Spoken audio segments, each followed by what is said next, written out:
prêt. Cercle central, c'est parti. Bon match au 103 Saint-Razo-Acton.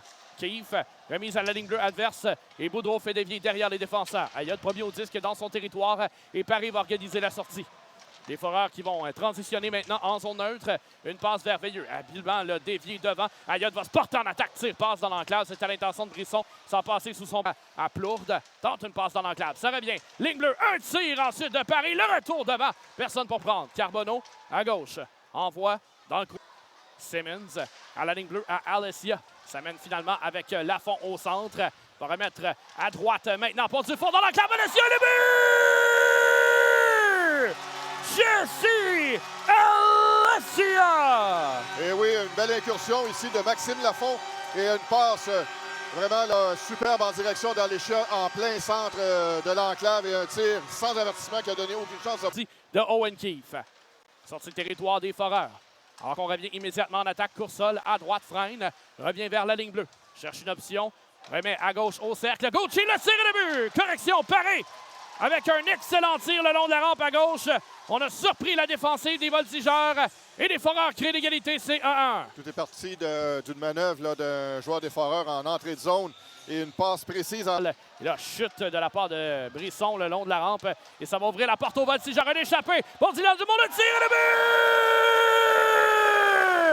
Dylan Dumont! Et Dylan Dumont qui a profité d'une percée de son coéquipier, je crois que c'était Boudreau.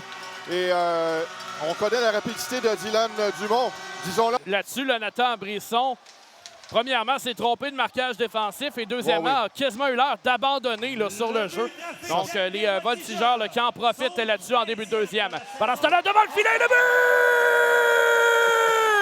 Immédiatement, l'équipe coup de poing remet ça et c'est un autre filet pour Drummondville. C'est 3-1. Et là, c'est Hugo Dufault. Les en échec de Demers qui va immobiliser Dumont. Sortie qui sera réussie par Val-d'Or. Transition rapide. Demers tente une feinte dans l'entranchée de Drummondville. À droite maintenant, un tir et le but! Au poteau extérieur à gauche, c'est complété par Jordan Labelle. C'est 3-2.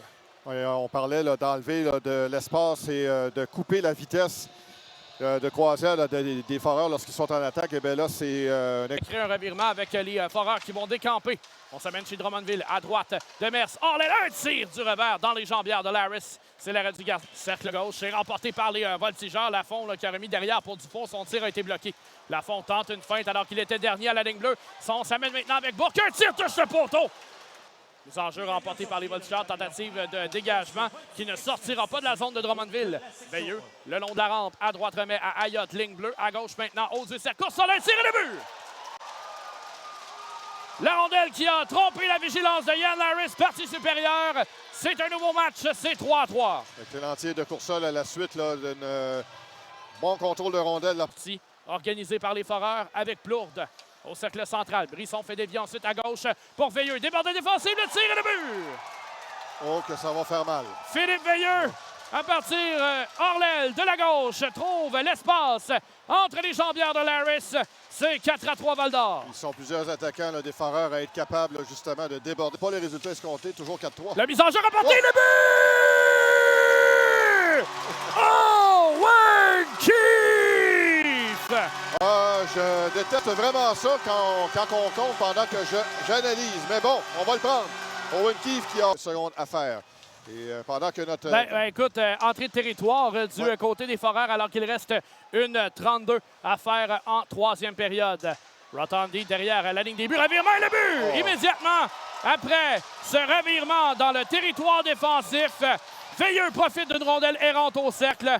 Et c'est maintenant 5-4 Val-d'Or.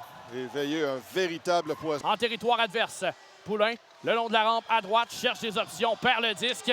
Dégagement qui sera envoyé devant. Veilleux va passer finalement en direction de Plourde. Fogarty qui tentait un repli à la dernière seconde, mais ce sera poussé dans le filet.